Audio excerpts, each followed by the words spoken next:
sumasamba sa kanya. Ayun ang gusto niya lagi, pero nalulungkot siya kung meron masamang tao pinalo ang anak.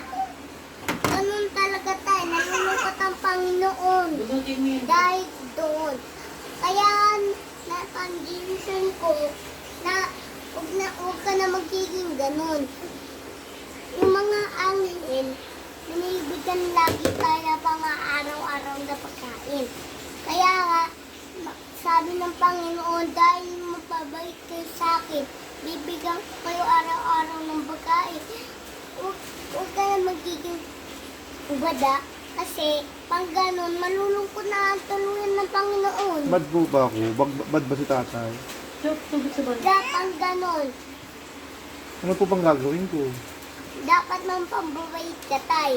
Kailangan natin ng mampabait sa Panginoon dahil ayun ang gusto niya. Opo. Dahil ayun ang gusto niya, natin siya. Dahil natin siya ay anak tayo ng Panginoon. Dahil doon, kasi Mahabang sermon ba ito, ano?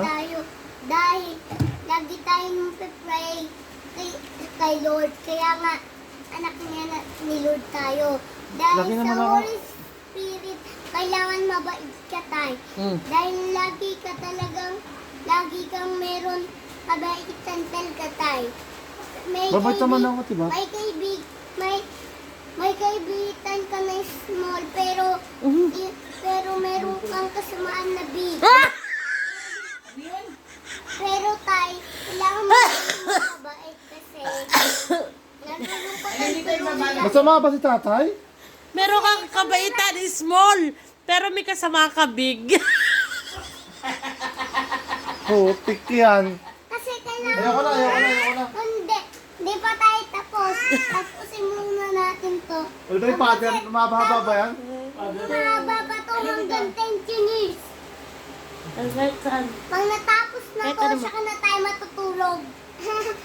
Dahil ganun, kailangan mapabait ka. Dasalan mo ang Panginoon. Ba't nagdadasal naman ako? Sorry na puga sa akin mga ginawa.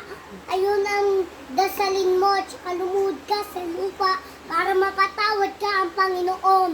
Opo. Hindi ganun pa. Marami pa. Sabi ng matatawas, huwag ka daw ganun. Alahanin mo ang Diyos, ha? Kailangan, ano ka na, maging good ka na tayo dapat.